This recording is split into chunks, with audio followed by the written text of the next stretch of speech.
Hello, everyone, and welcome to the Creepy Podcast. I am joined as ever by my co-host, Al.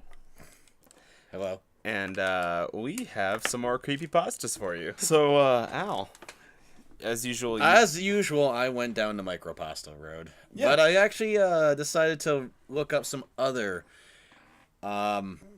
tidbits regarding micropastas, including a kind of how-to or a why are micropastas incredibly difficult to write. Yeah. So I decided to maybe go into some details when it comes to that, and of course you picked your stories. You see, you had this whole theme of like what makes a micropasta good. Mm-hmm. So I decided to read two long-form creepypastas. And just completely Derailed. missed the point of this entire podcast. You sent me that after I read a story already. So I was like, fair enough. Damn it. So I doubled down. I doubled down, and I was like, I'll read two long stories. So Al, do you want to start us out here? If I must. You must. I actually am going to go to a page. This is, of course, creepypasta.com or creepypasta.wikia.com. Micropasta by Snake Tongue 237. The reason I have chosen this person is because he has an entire page dedicated to micropastas. Yes. And his writing is actually sort of perfect for how it fits into the how-to. Okay. So we'll start off with what I would call one of the worst of his stories. And I don't mean this offensively. It's just, obviously all writing is subjective. But I do feel this is one of the weaker stories. Yes. It's called Lost Dog. And it's about a woman who a couple days ago lost her dog and was scared to think of what would happen if she never saw him. It was a beautiful morning. They were out in the park. She was training him. The only thing it really says is she didn't care how many people looked at her funny when she was training him. I assume this is a woman, actually. I actually can't really tell. And they were almost done for the day when all of a sudden the dog, I guess, disappeared. The story goes on to say that she tried to find him. The dog's name is Rocco, by the way. That's a good dog name. Yeah, it's decent.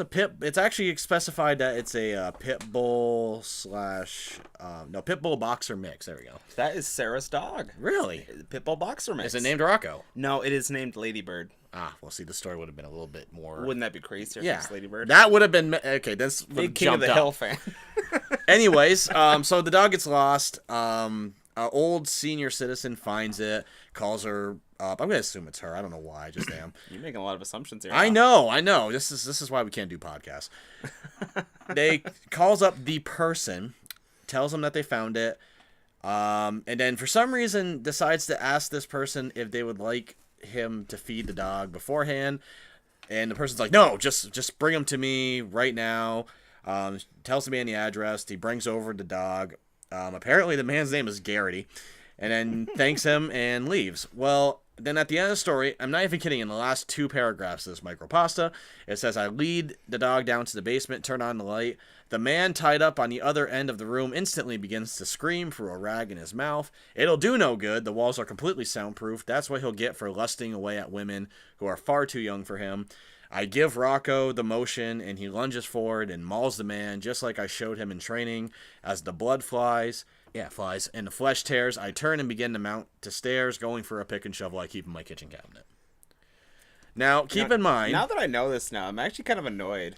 Now, keep in mind, there are a decent amount of paragraphs for this micropasta. And granted, he splits up the writing, so dialogue there's a couple, shows up. One sentence. Right. Yeah. But still... It's not until the very last two paragraphs that we even get anything about this dog being a murderer or anything. There's nothing about it. Can I be that guy? Sure, be that guy. Because my lady friend, Sarah, owns a pit bull boxer mix. Okay.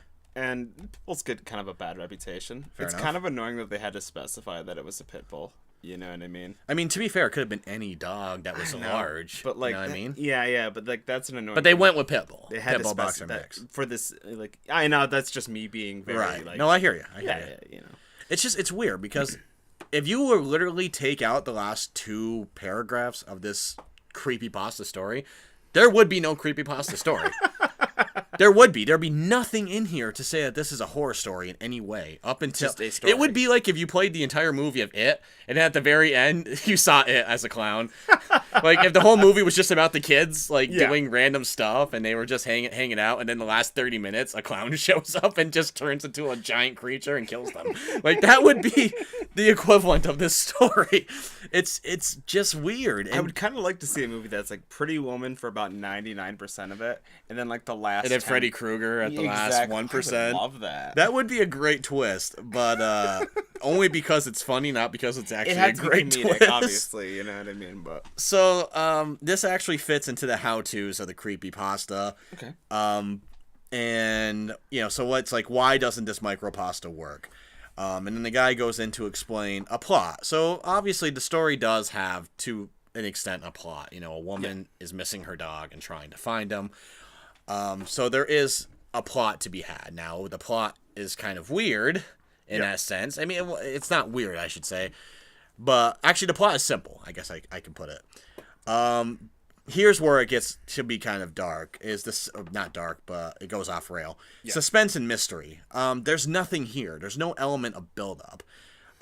There's really just nothing that feeds into the story. It's that twist at the end kind of problem. It's kind of like, to quote Nostalgia Critic, if you were to, at the end of the movie Devil, reveal that it was George Takei as the devil the entire time or something like that, to paraphrase what he says, it would still be a twist, but it's not a good twist. Yeah, no, I agree. And that's kind of the problem here, is that, yes, you had the element of the twist in the story. The twist is obviously being that the training was to kill, like, what could be a pedophile. So it's supposed to be like kind of like a split thing where it's like, yeah, she wanted to find her helpless dog, but she wanted to do it so she could murder. But don't worry, the murder is for someone who may or may not be a pedophile. Yeah. But the specification is pretty vague. It's like women who are younger than you.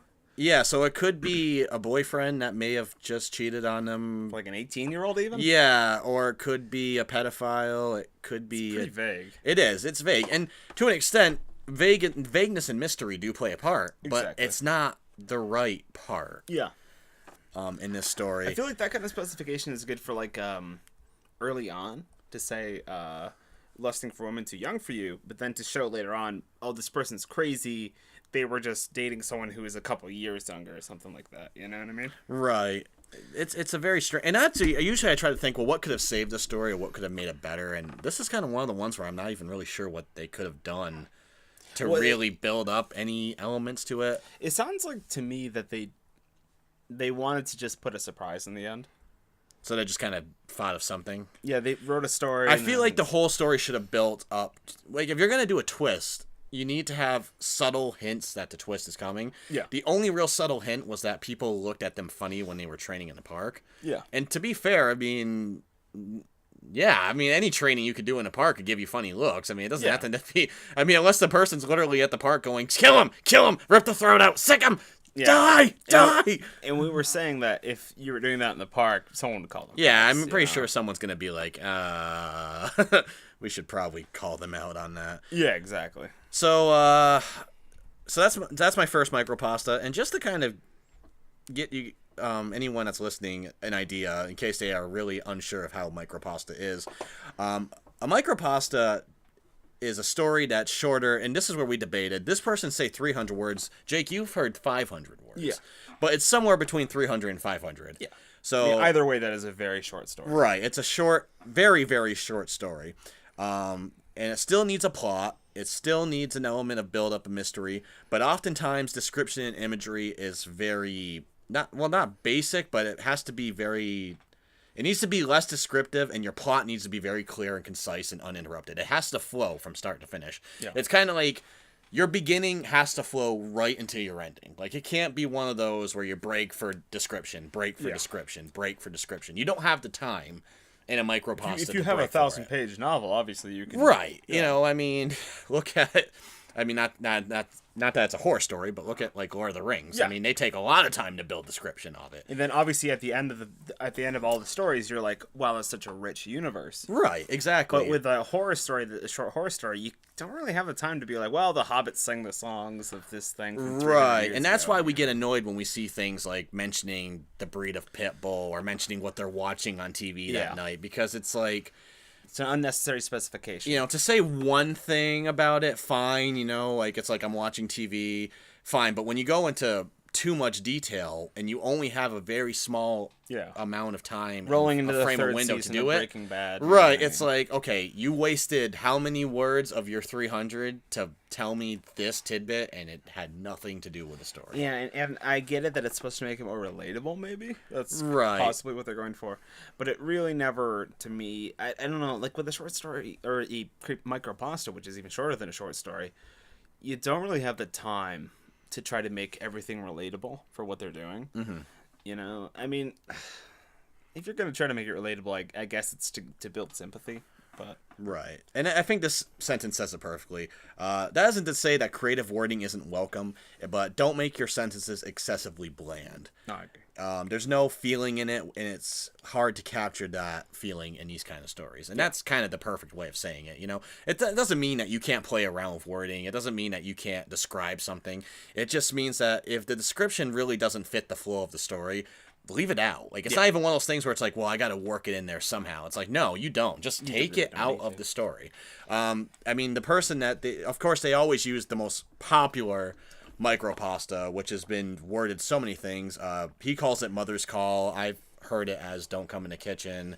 But we all know the same story, which is, of course, the little girl who's playing in her bedroom when she hears her mother call her from the kitchen. So she runs downstairs, and, you know, then all of a sudden her mother opens up a cupboard and pulls her in and says, "Don't go in the kitchen. I heard it too." You know, I mean, it's a very, very short story, but it's perfect. Yeah. It does everything so well because it gives a lot of detail and also no details at all. It's uninterrupted flow from start to finish. The details aren't over excessive. It doesn't explain that she's playing with her Barbie doll set, you know, that she got for her 9th birthday, you know, given to her by her best friend Jake. You know, I mean, you know. No, I agree. It doesn't give any unnecessary information. It's like, I need the point to creep you out, and I'm going to get there by this, you know, linear events. It doesn't need to have these over specifications. I think like we're hammering this in like a dead horse now. I feel bad, but it feels like bloat though. It does. That's the problem. Like, if that story had too many details, I don't think it'd be as iconic as it is. It is. It is iconic. Whenever someone talks about really good micropastas, I always see it come up. Every time. Yeah. And then, of course, you know, the other popular one, you know, the last man on Earth was sitting alone in a room, and suddenly there was a knock at the door. You know, that's another really popular one I see, which actually, funny enough, really doesn't do anything for me. No. But I can understand why a lot of people like it. I feel and that's that subjective thing you're going to get into when it comes to writing as well. And that's an idea that actually makes for like a better long form kind of deal. Like maybe like not long form, but like a short story even. Like you specify that this guy is the last person on the planet. Mm-hmm. Specify what he's doing.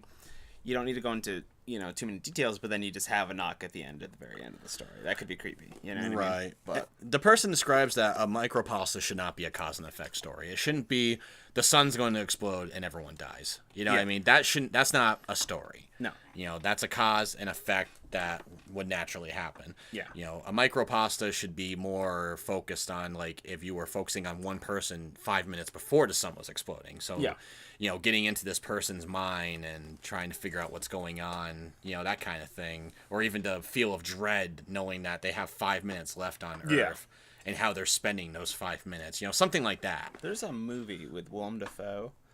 I think it might be called like The Last Hour. You will refer to him as Green Goblin. There's a movie with the Green Goblin where he it's about like the last hour that he has, and he's with his I think he's with either a woman that he had unrequited love with, or maybe his wife, I can't remember. But it literally is just them right before everything explodes. They know that everyone's going to die. Right. But it's kind of interesting because you watch like two people kind of. Are we coming in clearly enough? I think we're coming in clearly. It's just I have it in the middle. Okay. I'm going to take the audio and I'm going to equalize it afterwards. Fair so enough. it's going not to interrupt our flow, but our flow has been interrupted. But we're doing a long podcast, so it's okay.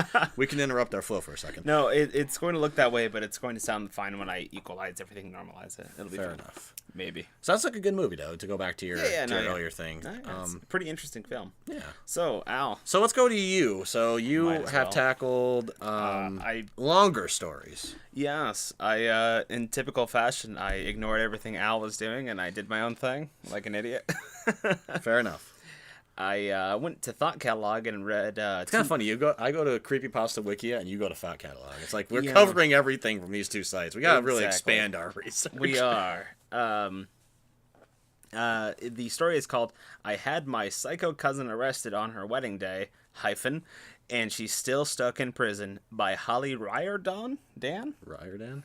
That is. Now is Holly a woman's name? Or... I would assume she has a picture on there. It looks like a lady. Fair enough. Riordan sounds like a Godzilla monster. Riordan does sound like a Godzilla, like Godzilla versus Riordan.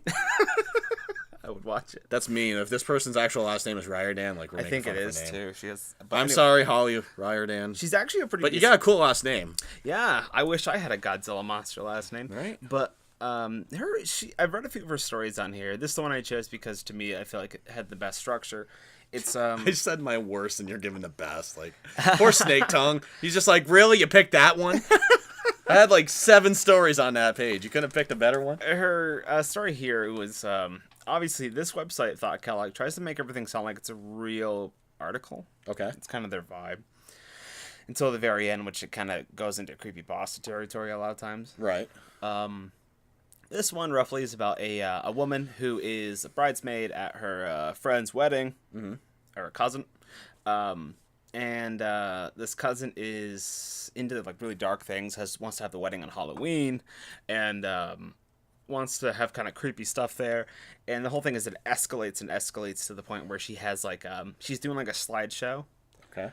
and the slideshow is like body parts and things like dismembered humans and all that such. It's very disgusting things. And obviously she hits that point where she's like, okay, I need to call the cops. This is messed up. Right. So at the very end, she calls the cops, and then her cousin gets taken away crying. And there's a... I think my only real, like, I have 2 big issues with the story. My big issue, the bigger issue, is at the very end she says... And the deep feeling in my chest, the one that I'm still trying to suppress, that wishes that I could have a wedding just like hers, is kind of weird to me because I don't think it ever implies that this lady is screwed up. But the other problem I have is that it shows that the reason why she has these pictures is because she is a forensic photographer, like a crime scene photographer, where she'll go to crime scenes and take pictures. I wish she would have made one small detail early on and said that she is a forensic, or a photographer, a crime scene photographer. So then that way it didn't feel kind of randomly put in immediately afterwards. Like she's like, oh, it's kind of weird, but she does do this stuff. Right. I wish it would have said earlier on, so then we as the audience could go, I guess she does this stuff, you know? Right. And then have the specification. But all in all, I actually think it's a pretty good story. It's pretty well structured. It has like a nice little punch at the end where you kind of I mean, the punch isn't great, where she wishes she could have one just like hers. But it kept me, going the entire time. Like, where's this going to go? Like, because it kept ramping up. Like, she wanted to have creepier and creepier stuff at her Halloween-themed wedding. So, I mean, it was interesting enough for me. I would say give her stuff a look. This one I decided to go with because it's the most simple to explain. And it was, I thought, one of the better stories she had written. That's fair enough. Yeah, no, she also had a story about flying a drone over her neighbor's wall. Okay. It's all right, but she Holly Riordan has some good stuff. And that's why I want to talk about some of her stuff, because usually we're dumping on people all the time. So I was like, this girl, or lady, writes some very interesting stuff. So I'm like, I'm going to actually try to... I will always emphasize every time we do this that I give everyone I review the full credit of trying. Yeah, exactly. Even if they didn't do great, you did better than probably I would have. Unfortunately, as a critic, there's certain liberties I take. It's like, obviously I'm going to judge, I'm going to critique, and I'm going to have my opinions. But I also have this sort of realistic viewpoint where it's like, I probably would not do better. Yeah. And if someone found all my erotic fan fiction from like when I was a teenager, they would be like, this guy's a terrible writer. Right. Hopefully they'll never find it. That's why we keep it in the secret spot. Yeah, exactly. So, the secret spot. The secret spot. You know what I'm talking about. So Alfred. So I guess I should give Snake Tongue a little bit of credit, yeah, because he does have a good story. Yeah. Now when I say that, I have to be subjective and say, as much as it is a good story, It's not my cup of tea, Yeah. but it's better. You're more of a Earl's Grey kind of guy. It's called text message, and it's kind of familiar in the same sense of a combination of Don't Come In versus the text message story you got versus its own kind of creation. It says, my daughter and I would always text each other before we went to bed, and one night he got a message that chilled him. The phone let out a sharp chirp right before I was about to go to sleep, which again, I really don't feel like was necessarily needed to be explained because we already knew that we were going to get a text. Yeah. And they picked it up, and the text read, Dad, please, you have to help me. I'm writing this under the covers of brightness, and the volume turned off on my phone. Which, again, if you were really about to die from someone that's going to kill you, I don't really feel like you need to write that. No. But there's someone in my room with me, and I'm scared to death. He's sitting in a chair at the end of the bed and looking at me. I think he wants to hurt me. Now, if I was in a room with someone that was going to hurt him, I'd be like, help, please. Gonna die. like I don't in need... my room, going to die. Please help. Yeah, like we don't need the extra details, but benefit of doubt. I texted with one hand while pushing a shell in the shotgun. I kept under my bed with the other. My message read, "Don't worry, Daddy's coming." I crept out of the bed, into the hall, gun in hand, went into the daughter's room. There was something sitting in a chair at the daughter's bed. I saw the outline. Kicks open door, loads a single shot into the person in the chair. It turns out it was his daughter that was tied with copper wire with a gag in her mouth, and he just shot the daughter. There was no intruder. The phone was left on a windowsill, a bedroom window, which was wide open. And that's the end of the story. So the whole thing is that the predator had the phone. Okay. And then tricked him into shooting the daughter. Oh, now, hear me out. Because I will be the first one to say, subjectively, I don't like the story. Yeah. But in the sense of the format, it's a lot better than Lost Dog. No, yeah, I mean, I was tensed up. I was waiting for you to say what happened. And then when it's like, oh, he shot the daughter, I'm like, that's... Ugh. It's, the problem with Snake Tongue, and I apologize, Snake Tongue, because, again, I give you full credit. Yeah. The stories are a little predictable in how they go out. I've read you a few earlier that you were kind of like, let me guess. Yeah. So I give him, I do take that. But at the same time, I will totally be like, this does follow the format of a Micropasta. Yeah. And if there is someone out there who wasn't necessarily into deep horror, like they might just be like reading this because it got shared one day, I could totally see them being like, wow, that was messed up and creepy, like that was I kind of feel like for who us has the phone, like for us, me and you, this is kind of where because we've read so many of these stories and because or even just watched horror movies, because we've kind of done this so much, it almost becomes jaded and we almost become kind of like, oh my god, again, the father kills the daughter, and anytime someone in a movie is running with a gun. And I hate this, and I've seen it so many times. I think a few modern horror films have done it, where they run out, they quickly shoot, and they kill someone they know. Yeah. I'm like, exactly. So cheap, but at the same time, we gotta take a step back and go, okay, is that the story's fault or is that us? Yeah. And I'm gonna blame the story. It's true. It's easy to blame the story. But that's what we do though. When you're a aspiring writer, when you're writing, you take things that you know that could be creepy. So to them, they're like, oh, that mistaken thing where he kills his daughter.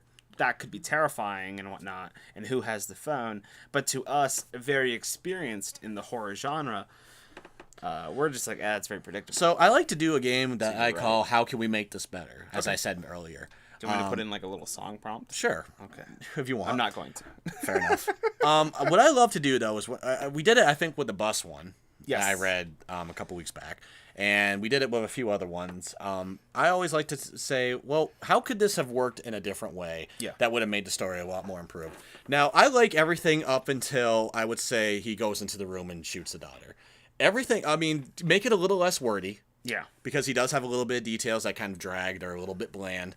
If you really want to feel someone's horror, really being eccentric and frightened and just being like, no, is a lot better than, Daddy, I'm typing this under the volume and Yeah, no, I agree. I mean, granted, it never says how old the daughter is, but I can make the assumption it must be at least somewhere between young to maybe preteen kind of level daughter, So yeah, I mean, obviously old enough to text. Yeah. So we gotta say maybe to have a cell phone to yeah, text, exactly. Yeah. So we could safely assume somewhere maybe Preteen. Preteen 12, maybe somewhere in that area. Yeah.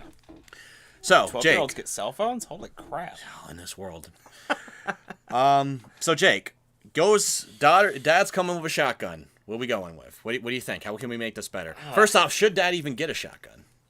I mean, to be fair, as a parent, and not that we are, but as a parent, thinking about a parent's perspective, if someone were to say your child is being in danger, I feel like, I mean, because one of my friends, I'm not gonna say who, he's a bit more onto that whole gun thing. He might go grab a gun. yeah, I would be so enraged that you might just I would fly just in. slam that door open and go just run in, and I would start punching the shit out of whoever's there. Right. I can't see myself having the Foresight. yeah, to go grab a gun, because Again, maybe that's kind of a difference of, because some people, that might be their first instinct. Like, Yeah. I'm going to get the gun. You know what I mean? yeah, no. I mean, maybe I should have that instinct because, it's like a safety thing. Maybe that guy has a gun too, but I can't see myself. I feel like, to me, I wouldn't even grab a bat or anything. I'd be coming in there raw, Right. But that's just difference in self-control type thing. I mean, obviously, this guy didn't have much self-control. He opens the door and starts unloading without even looking. You know Right. what I mean? But, no, I feel like, to me, that's... Even when you said the line, I cringed a little when you said the line, like, I'm loading a shell into my shotgun. I was like, that's... Here's the thing I'm kind of bothered by. Obviously, he went to the daughter's room. Now, I'm kind of... There's unfortunately some assumptions that are hard to make for this story. Yeah. If let's assume you're going into a typical room and there's a hallway. Now, if the hallway light is on and you kick open a door, it's relatively easy to see inside the room, even if the room is dark. Yeah. Because you can still see who clearly is sitting or who's standing in a room. So, but assuming that all the lights are off and this is the cover of night and you don't want to warn someone coming in, you might be going under complete darkness. Yeah. Or at least limited light. So, there's definitely kind of an issue of the layout of the house, which kind of does provide a little bit of give or take. This is a tough story to figure the better way to do It is. Because the point again, a story is actually fine the way it is, I'll be honest. Yeah. Again, subjectively, not really caring for it, but in the sense of how it fits into the mold of a creepypasta, it is a fine story. I feel like my problem is, the point of the story is that he murders his daughter by accident. Right. And the creepy thing is that the guy had the phone all along. Mm-hmm. But to me, it just feels so forcibly like, oh, look, he accidentally killed his own daughter kind of thing. Right. So it doesn't work for me personally. Let me ask you a question. Would it have been almost... And I not to talk about dead children as if it makes something better, but would it almost have been better if the daughter was dead before he got in the room? You know what I was thinking? To say that this would make it better as if the daughter was already dead. And I was like, would it make it better? And I'm thinking to myself, I'm trying to kind of formulate it in my head. I thought that, though. The first second, like, what if the daughter would have already been dead when he got into the room? And then the window was open with the window. So, because, sometimes the creepiest answer is just that. Yeah. You know what I mean? But then I feel like you're hitting into the real... You know what you could also do? I mean, this is just an idea here. Mm-hmm. He kicks open that door. And it says he just gets a text message as soon as he kind of opens that door, sees his daughter already dead. Uh-huh. He's like, Dad, come on, please help me, or something like that. So it means the killer still has the phone trying to trick him, so we get this kind of creepiness of maybe, like, I don't know, like, that's the only thing I could think of that could possibly make it better. That's a very rough idea. Right. But that way we still get the creepiness of him being texted by his daughter, I mean, I don't know. That's a tough one for me. Because I feel like there's a cheapness to him coming in and shooting his daughter. Like, there's something that just sort of makes it... It's believable in one sense, but at the same time, it almost feels forced in another. Yeah. And, like... It's very cheap. Yeah. And as much as, like... I know what friend you're talking about, by the way. Yeah. And, like, I can't imagine them ever being so impulsive that they would shoot blindly. No. Especially if... Someone's life he's a very passionate man. He when he came, you know what I mean? He's done this before, and when I see him doing it, he came in there, he aimed, he made sure he turned the light on and everything. Yeah, like, it's hard for me to think that someone would ever be so blindly shooting that they would just be like, shoot the chair immediately without ever seeing anything. He made sure his kids were out of the room before he brought out his gun. So I mean, and also, and obviously we're both very liberal here, but it kind of makes it look like, like... I don't want to get into gun control things. Yeah, here. but it kind of seems almost anti-gun control. You know what I mean? Doesn't it, though? Like, someone's going to post this story online. Like, they're going to hear this podcast. They're going to find this story, and they're going to be like, this is why we can't have guns, people. And, we're trying to... And I am not going down that road. Obviously. This is not what I want to imply. But it feels like maybe they had... apolitical message. I was actually, if you really want me to be honest, this isn't a gun control issue. This is a father who didn't think twice. It's issue. an idiot issue. I mean, I'll be honest. Like, the gun's not the problem. It's the guy who's just like, shoot the chair. Yeah. Like, I mean, if you're going in there half cocked like that and you just shoot a chair, like, you shouldn't have had a gun in general anyway, you idiot. You know. But yeah, no, I feel like to me it feels cheap, and it feels like it may have had like a motive to it. I don't really dig it, but yeah, as you said, it's subjective. Some people might like it for that, you know. Right. Again, it fits the mold. That's what I was going with. You know, if you're going to compare the difference between what works as a creepypasta or a micropasta versus what doesn't work, the difference here is that Lost Dog had a story that kind of threw in a twist at the end that just didn't really seem to fit the mold. Like, it definitely broke the flow of the story. This one, the flow, for the most part, is kept to the story. It fits in the format. There is a twist that does make sense, but still leaves a mystery. Yeah. And again, this is where I have to argue against us and say sometimes being a little bit more critiquing and being jaded like we are to certain cliches. It's like when you go to see a big movie and you're just sitting there going the whole time like, well, you know. Yeah, exactly. Or as I like to do push the glasses on the nose. Like, actually. Well, Captain America's shield was really made of. Well, Hail Hydra doesn't work because, oh God, that's going to get us. No, we're not going to go down that road either. There's just some roads we shouldn't go down. There's so many roads, but we're taking them and we're going halfway back. All right, so I guess you're going to go the opposite direction. You started off with the good, and now I think you're going with the bad. Am I right? I can't really. Okay, this story is called "I Thought the Creepy Clowns Were Just a Marketing Conspiracy Until I Got Chased Down by One in the Middle of Nowhere" by Becca Martin. It just flies off the tongue. It really does. But as I said, they try to make it sound like these are like real life stories. It's like a news clipping article kind of thing. Yeah. And it's on thoughtcatalog.com in the creepy section. I'm not really going to get too in depth. We're running on time a little bit. And then I also, this story is not really good enough for me to get too much in the details on it. It's mostly just about a woman goes out to the kind of rural areas, the us areas, because she lives in the city, and she wants to kind of clear her mind.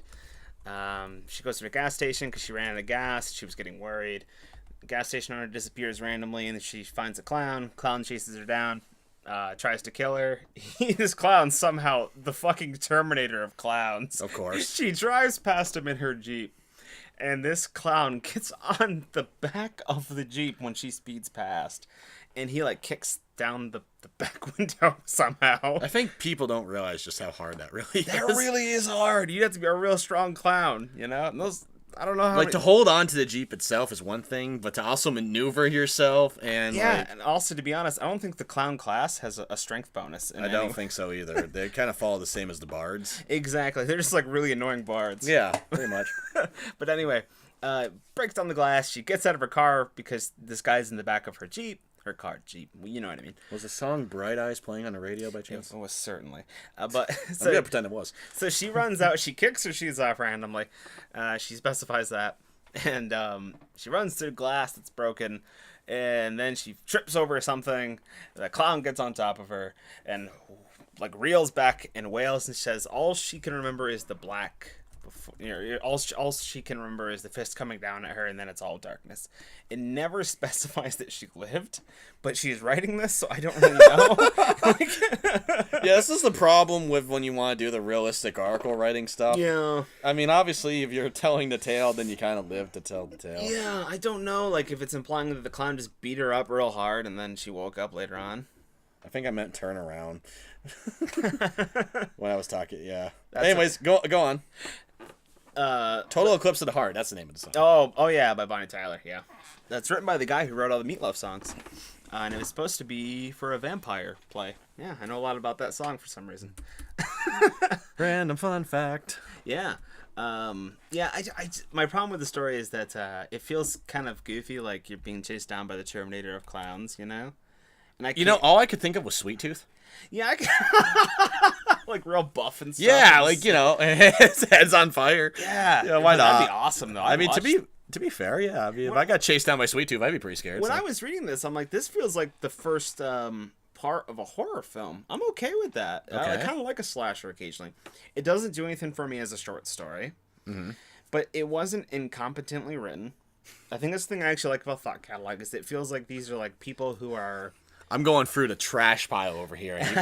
No, I'm sorry. No, yeah, but I mean, creepypasta. I mean, I'm not trying to mean creepypasta writers, but they have like I feel like they have a lower tier. We kind of said before that it kind of feels like it's a lot of, and I don't mean this offensively, but it feels like a lot of maybe like teenagers who are just trying to create a story. Yeah. Which is why I kind of feel bad critiquing them like I do, because Yeah. it's like, really, if you're going to critique that, why don't you critique something that's going to be like really deserves a critiquing? And I'm not trying to be mean about it. It's just sometimes it's interesting to see what people can do. But like Thought Catalog, most of the writers are consistent writers on the website, and they write a lot of things. They write about books. They write about movies. They're very up on pop culture, and I feel like they at least have a better grasp on how a story works. Okay. Because they write so consistently. But that doesn't really excuse the horrible ending to this for me. Yeah, the ending, admittingly, is one of the toughest parts to do in anything. Yeah. I mean, whether it's a horror story, Especially if you're trying to make it like a first-person perspective, because it's like, if you're murdered, then how did you write this? You know? that's why the ending is really tough. Yeah, it's like with the other story about the wedding, you can kind of go like, hey, this writer here, maybe obviously it didn't happen to her, but like you can kind of suspend your disbelief for a second to say she had that feeling, Right. That's all I had, Al. Wonderful. Once again, we've done another successful review. So, to go back and summarize, again, I did creepypasta.wikia. The person that I reviewed was the name Snake Tongue 237, I believe, but I just want to confirm that before Snake Tongue 237. If Snake Tongue somehow hears this, I don't know how, but if he or she does, you are on a good path. Like, I seriously do think that you have some really solid stuff. Keep working at it, because listen to the entire podcast for the end part here. We compliment you. Oh my God, I'm sorry, but I do think they're on a good path. Obviously, I mean, every writer I think is going to have their not so good stuff. I mean, even the famous ones have stuff that's like, really, like, this is kind of Stephen weird. King wrote some bad stuff before. I mean, Dreamcatcher, is that what it's called? Is it Dreamcatcher? Yeah, it's Dreamcatcher. Oh man, that's rough. It's a bad story. And they thought it'd be good in film. You know what? And you combine all of your worst stories. It's not even 3 chapters of Dreamcatcher. Think positive. They made that into a film, and they thought that'd be good as a film. Yes, they did. But I read I Had My Psycho Cousin Arrested on Her Wedding Day, and She's Still Stuck in Prison by Holly Riordan. Okay. And that was a pretty decent story. And I also read it, and I gave a brief review of I Thought the Creepy Clowns Were Just a Marketing Conspiracy Until I Got Chased Down by One in the Middle of Nowhere by Becca Martin. Also a decently written story. I didn't like the ending too much, but I think for me, this is the only time that I have been on a slightly more positive tinge than you. Yeah. Yeah, I thought... If you would also like to know more about how to write a creepy podcast creepy podcast, a micropasta, excuse me. The website was creepypasta.wikia, and it literally just, you can even just put in how to write micropasta, and the guy has really good advice. Again, guy or girl, don't know. It doesn't have a name to credit. It might actually even just be from the website itself, actually. I think it's famous politician Bob Dole. It probably is famous politician A lot of Bob free Dole. time these days. But you can go and read how to. It's pretty good advice, pretty solid stuff. That will give you, at the very least, a start as to how you can write it. And as always, don't be afraid to fail, because you learn your best stuff from failing. You pick yourself back up, Bruce. You really do. That's what you do. You really do, Jason. And that'll be all from us. Have a good night, Bruce. You too, Jason.